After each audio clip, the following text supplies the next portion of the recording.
అపభ్రంశము. ఎలా తిరగలనో అలా తిరగకుండా వ్యతిరేకంగా తిరిగితే దాన్ని అపభ్రంశము అంటారు.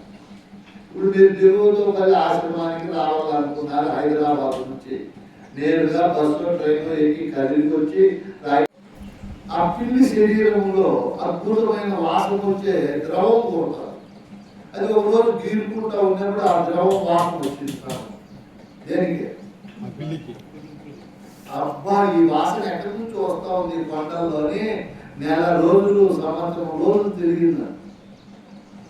తిరిగి తిరిగి అలసిపోయి మళ్ళీ తన తాత దగ్గరికి అడిగింది. ఎక్కువడా ఆ వాసన మందిరదే బయట ఎక్కడో ఉందని ఎతికిన సంవత్సరం కాలం వేస్ట్ చేసుకున్నావు. అసలైన పరమాత్మ ఇక్కడే ఉంది. అది నీవయ్యే ఉన్నావు. నీవే దేవుడు, నీవే అల్లా, నీవే యేసు. నీకంటే రాముడు కృష్ణుడు గొప్పగా ఎక్కడా లేదు. నీ భ్రమ. అది తెలుసుకోకుండా దాన్ని పట్టుకోకుండా దేవుడు ఎక్కడో పైన ఉన్నాడు, పరలోకంలో ఉన్నాడని భూమండలంలో ఉండే 800 కోట్ల మానవుల్లో మనతో 100 మంది తప్ప అంతా ఎదుగుతున్నారు. దేవుడు అసలైన దేవుడు ఎక్కడ ఉన్నాడు? చేదు ఎక్కడుంది? చేదు కావాలంటే మనకి ఎక్కడ దొరుకుతుంది? వేపకాయలో కారం చేదు. కారం దొరకాలంటే, తీరు దొరకాలంటే, దేవుడు దొరకాలంటే ఈ తలకాయలోనే ఉన్నాడు దేవుడు. అసలైన దేవుడు ఎక్కడ ఉన్నాడు? బలిసిన దేవుడు, బలీయమైన దేవుడు, సకల శక్తివంతమైన దేవుడు ఎక్కడ ఉన్నాడు? ఈ తలలోనే ఉన్నాడు. ఈ తలని అటకుండా బయట ఎత్తి ఎత్తి ఎత్తి అలిసిపోతాడు. అదే అపభ్రంశం అంటే. తన జీవిత కాలాన్ని ఈ జీవులు వృధా చేసుకుంటున్నారు.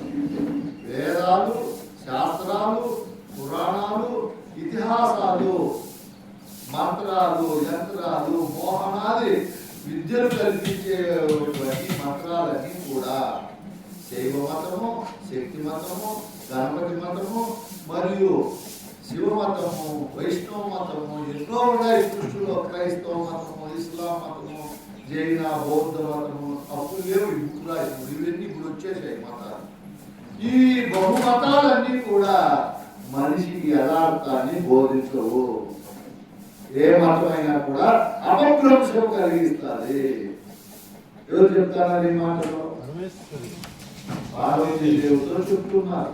ఓ పార్వతి, ఇవన్నీ చేసినా వేస్తే ఊరిబిడ్డల దగ్గర ఇవన్నీ వృధానే.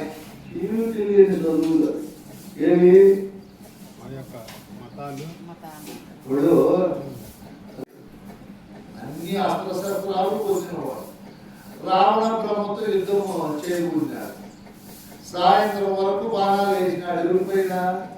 రావణ బ్రహ్మ పైన. సావనే లేదంట. ఒరువు అయిపోయింది, చేయి నొప్పిస్తా ఉంది, కమ్ములన్నీ చూసి చూసి మాటేసుకునే సమలేకపోతాడు. లాస్ట్ విభీషణుడి కథ చూశాడు. చూస్తానే విభీషణుడు కీడు చెప్పినాడు. ఏం చెప్పినాడు?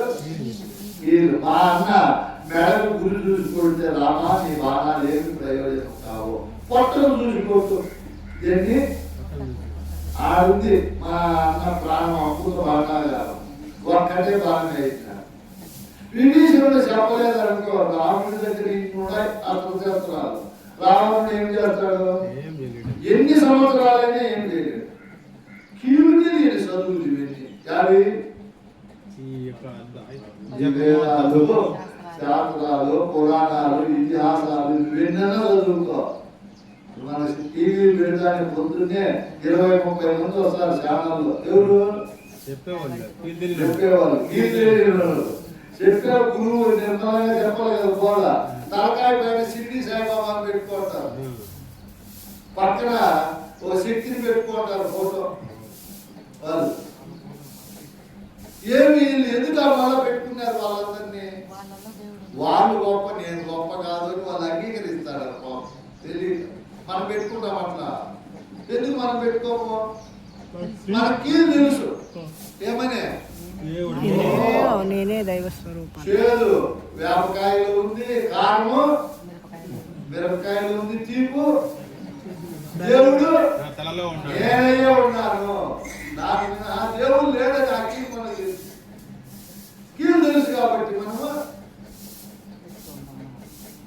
ఇవన్నీ అపభ్రంశమైన పద్ధతులు మనం వ్యర్థమే కానీ ఇందులో ఏ ఫలితమో ఉండదు. వాడు కూడా ఆ కలుపుకోవడంలో నెల నుంచి జపం చేస్తాను. దాని బదులు బాగా డెకరేషన్ చేసినాడు, అందంగా పెట్టినాడు. ₹1,00,000 పెట్టి సత్యనారాయణ వ్రతం చేసినప్పుడు ఆయనకు మీకు ఏమైనా బంధుత్వం ఉందేమన్నా అంటే ఇవన్నీ జగతాలు చేస్తావు. జగతాలు కాదు, ఆయన వ్రతం చేసినామంటే బంధుత్వం ఉండాలి కదా. ఎవరికి ఇప్పుడు నేను మా అమ్మ వ్రతం చేసినాను అనుకో, జన్మనిచ్చింది నాకు బంధుత్వం ఉంది, ఫలితం ఉంటుంది. మా నాయన వ్రతం చేస్తే వ్రతం చేస్తే ఇప్పుడు ఆ నారాయణ స్వామి అయినా వాళ్ళ భార్య నాడు కూర్చోబెట్టి పట్టు చీర ఇచ్చి వ్రతం చేసి ఆయనంగా మోకాలు నొప్పులు అనారోగ్యం ఉంది, ఇంకా సంతోషంగా నీకు పని చేస్తారు. ఈ ముఖ్యమైన వాళ్ళు వ్రతం చేయకుండా ఆయనకు మనకేం సంబంధం? ఎవరికి